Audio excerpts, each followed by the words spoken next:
বাংলাদেশের নির্বাচনে অনিয়মের উদ্বেগ যুক্তরাষ্ট্রের। বাংলাদেশের নির্বাচনে অনিয়মের ঘটনায় উদ্বেগ প্রকাশ করেছেন যুক্তরাষ্ট্র। সে দেশের সফররত পররাষ্ট্র সচিব এম শহীদুল হকের সঙ্গে মার্কিন পররাষ্ট্র মন্ত্রণালয়ের রাজনৈতিক বিষয়ক আন্ডার সেক্রেটারি ডেভিড হ্যাল ও ইউএসএআইডি প্রধান মার্ক গ্রিনের বৈঠকের পর এক বিবৃতিতে এই উদ্বেগের কথা জানানো হয়। ইউএসএআইডির ভারপ্রাপ্ত মুখপাত্র এই বিবৃতি দেন। ওয়াশিংটনে মঙ্গলবার এই বৈঠক অনুষ্ঠিত হয়। বৈঠকে বাংলাদেশের সুশাসন, রাখাইন সংকট, ইউএসএআইডির কর্মকর্তা জুলহাস মান্নান হত্যাকাণ্ডের বিচার ও বাংলাদেশে অনুষ্ঠিত মানবাধিকার বিষয়ক সম্মেলন নিয়েও আলোচনা হয়। এই বৈঠকে যুক্তরাষ্ট্রে বাংলাদেশের রাষ্ট্রদূত মোহাম্মদ জিয়াউদ্দিন, পররাষ্ট্র মন্ত্রণালয় ও দূতাবাসের কর্মকর্তারা উপস্থিত ছিলেন। ওই বিবৃতিতে উল্লেখ করা হয়েছে, মার্ক গ্রিন বৈঠকে উদ্বেগ প্রকাশ করে বলেন, তাদের কাছে বিশ্বস্ত প্রতিবেদন রয়েছে বাংলাদেশের নির্বাচনের অনিয়ম, ভয়ভীতি প্রদর্শন, হয়রানি ও সহিংসতার ঘটনা ঘটেছে। দুই দেশের মধ্যে যে শক্তিশালী বন্ধুত্বপূর্ণ সম্পর্ক রয়েছে সে বিষয়ে কথা বলেন মার্ক গ্রিন। তিনি 10 লাখ রোহিঙ্গাকে আশ্রয় দেয় বাংলাদেশকে ধন্যবাদ জানান। বাংলাদেশের নতুন সরকার গঠনের পর যুক্তরাষ্ট্রে পররাষ্ট্র সচিবের একটি প্রথম সফর। বাংলাদেশের নতুন সরকার গঠনের পর যুক্তরাষ্ট্রে পররাষ্ট্র সচিবের এটি প্রথম সফর। তার এই সফরের প্রধান উদ্দেশ্য আওয়ামী লীগ সরকার নতুন মেয়াদে দায়িত্ব নেওয়ার পর বিদ্যমান সম্পর্ক আরো পোক্ত করা। এই সফরে যুক্তরাষ্ট্রের সঙ্গে আরো গভীর সম্পর্ক করার বার্তা দিয়েছে বাংলাদেশ। এই বার্তাকে ইতিবাচক হিসেবেই দেখছে মার্কিন প্রশাসন। যুক্তরাষ্ট্র সফরের বিষয়ে পররাষ্ট্র সচিব এম শহীদুল হক সাংবাদিকদের বলেছেন, আমরা অত্যন্ত ফলপ্রসূ আলোচনা করেছি এবং ভবিষ্যতে কিভাবে আমরা সামনের দিকে এগিয়ে যাব সে বিষয়ে কথা বলেছি। পররাষ্ট্র মন্ত্রণালয়ের এক সংবাদ বিজ্ঞপ্তিতে বলা হয়, যুক্তরাষ্ট্রের সঙ্গে বৈঠকগুলোতে পররাষ্ট্র সচিব প্রধানমন্ত্রী শেখ হাসিনার ক্যাবিনেটের সুশাসনে অগ্রাধিকার ও দুর্নীতির বিরুদ্ধে অবস্থানের বিষয়ে জানান। জুলহাস মান্নান হত্যাকাণ্ডের বিচার দাবি যুক্তরাষ্ট্রের। এই বৈঠকে ইউএসএআইডির কর্মকর্তা জুলহাস মান্নান হত্যাকাণ্ডের বিচার দাবি করেছে ওয়াশিংটন। এবার ভিন্ন প্রসঙ্গ, কোকোর স্বাভাবিক মৃত্যু হয়নি বলেছেন মির্জা ফখরুল। দলের চেয়ারপারসন কারাবন্দী বেগম খালেদা জিয়াকে মুক্ত করতে অতি দ্রুত সংগঠিত হয়ে বিএনপি আন্দোলনে যাবে বলে জানিয়েছেন দলটির মহাসচিব মির্জা ফখরুল ইসলাম আলমগীর। আজ বৃহস্পতিবার সকালে রাজধানী নয়াপল্টন দলের কেন্দ্রীয় কার্যালয়ে নিচতলায় বিএনপি আয়োজিত এক দোয়া মাহফিলে প্রধান অতিথির বক্তব্যে তিনি এই কথা জানান। বিএনপি চেয়ারপারসন খালেদা জিয়ার ছোট ছেলে আরাফাত রহমান কোকোর ৪র্থ মৃত্যুবার্ষিকী উপলক্ষে এই দোয়া মাহফিল অনুষ্ঠিত হয়। এই সময় BNP vice chairman Begum Selima Rahman, doctor A Z M Zahid Hossain, senior যুগ্ম মহাসচিব রুহুল কবির রিজভী, স্বনির্ভর বিষয়ক সম্পাদক শিরিন সুলতানা প্রমুখ উপস্থিত ছিলেন। মির্জা ফখরুল ইসলাম আলমগীর বলেন, আওয়ামী লীগ এখন গণশত্রুতে পরিণত হয়েছে। আওয়ামী লীগ এখন জনগণ থেকে সম্পূর্ণ বিচ্ছিন্ন হয়ে গেছে। এই জন্য তারা একের পর এক গণবিরোধী কাজ করে যাচ্ছে। তাই আজকে আমরা আরাফাত রহমান কোকোর রুহের মাগফিরাত কামনা করব এবং তাকে স্মরণ করব,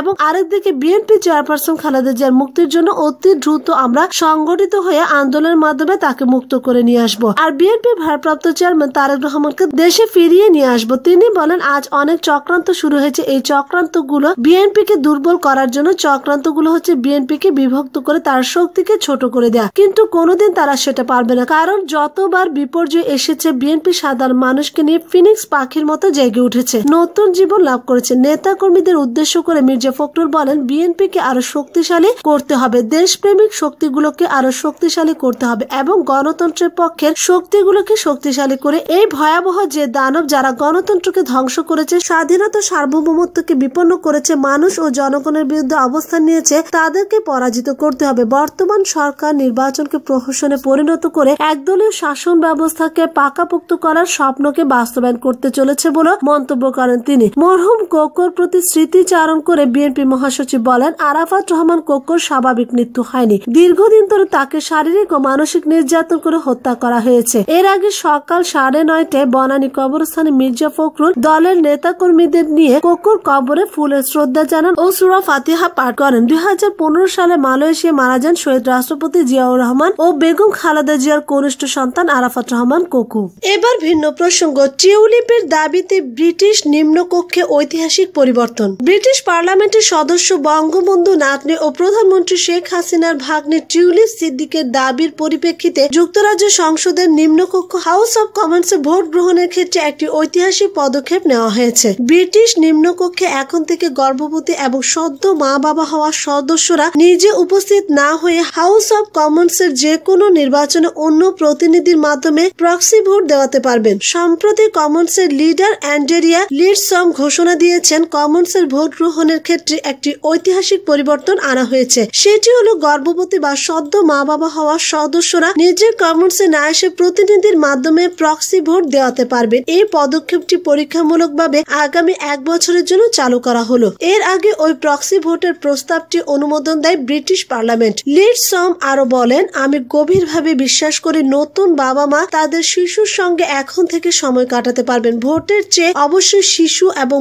বাবা মা উভয়েরই শারীরিক ও মানসিক সুস্থতা গুরুত্বপূর্ণ বিষয়। গত 15 জানুয়ারি ব্রেক্সিট ইস্যুতে যুক্তরাজ্যের প্রধানমন্ত্রী টেরিজা মের প্রস্তাবিত খসড়া চুক্তিটি পাশের জন্য ভোটাভুটি হয়েছিল। তখন সিজারিয়ান অপারেশন পিছিয়ে দিয়ে হুইল চেয়ার চেপে ভোট দিতে গিয়েছিল হ্যাম স্ট্রিট ও কিলবার্নের এমপি টিউলিপ সিদ্দিক। এরপরে গোটা বিশ্বের সংবাদ মাধ্যমে ব্রিটিশ সংসদ ভোটিং ব্যবস্থা নিয়ে সমালোচনা শুরু হয়। এছাড়া এমপি হওয়ার পর থেকেই গর্ভবতী বা সদ্য মা বাবা হওয়া সদস্যদের ক্ষেত্রে প্রক্সি ভোট দেওয়ার বিষয়টি প্রবর্তনের দাবি করে আসছিলেন বঙ্গবন্ধুর নাতনি। অবশেষে টিউলিপ সিদ্দিকের এই দাবির পরিপ্রেক্ষিতে বিষয়টির পরিবর্তন হয় সংসদে। ব্রিটিশ হাউস অব কমন্সের নিয়ম ছিল সদস্যকে যে কোনো অবস্থাতে নিজে গিয়ে ভোট দিতে হবে। অপরদিকে এখানের প্রক্সি ভোটিং ব্যবস্থাকে এক ঐতিহাসিক পদক্ষেপ বলেছেন টিউলিপ। তিনি টুইট করেছেন, 2015 সালে নির্বাচনে জয়ী হওয়ার পরে আমি প্রক্সি ভোটিং এর বিষয়টি উত্থাপন করেছিলাম। তখন আমাকে অনেকেই বলেছিলেন এটা ব্যর্থ চেষ্টা, কমন্সের নিয়ম পাল্টাবে না।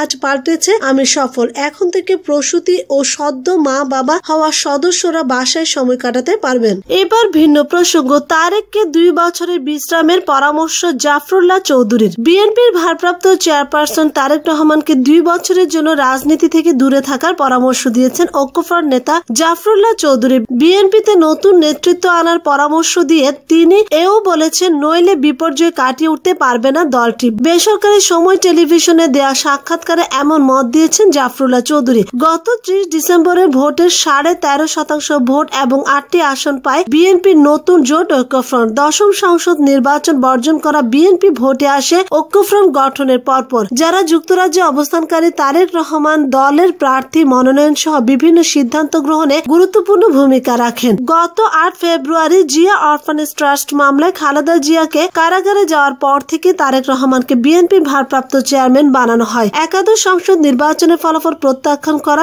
বিএনপি সংসদে যোগ দেওয়ার পক্ষে নয়। ঐক্যফ্রন্টের প্রধান নত ডক্টর কামাল হোসেন অবশ্য চান 8 জন সংসদে গিয়ে কথা বলুক, তবে তারেক রহমান পক্ষে নন বলে গণমাধ্যমে খবর এসেছে। এই অবস্থায় জাফরুল্লাহ চৌধুরী মনে করেন, তারেক রহমানকে রাজনীতি থেকে দূরে থাকলে বিএনপির পক্ষে ঘুরে দাঁড়ানো সম্ভব হবে। তিনি চান 2টি বছর নতুন নেতৃত্বে চলুক বিএনপি, এরপর ফিরতে পারেন জিয়াউর রহমান পুত্র। জাফরুল্লাহ চৌধুরী বলেন, আমি তো মনে করি তারেক রহমানের 2 বছরের জন্য অব্যাহতি নেওয়া উচিত। উনি ওখানে বসে একটা মাস্টার ডিগ্রি করুন, পরে এলে উনি দায়িত্ব নিতে পারবেন।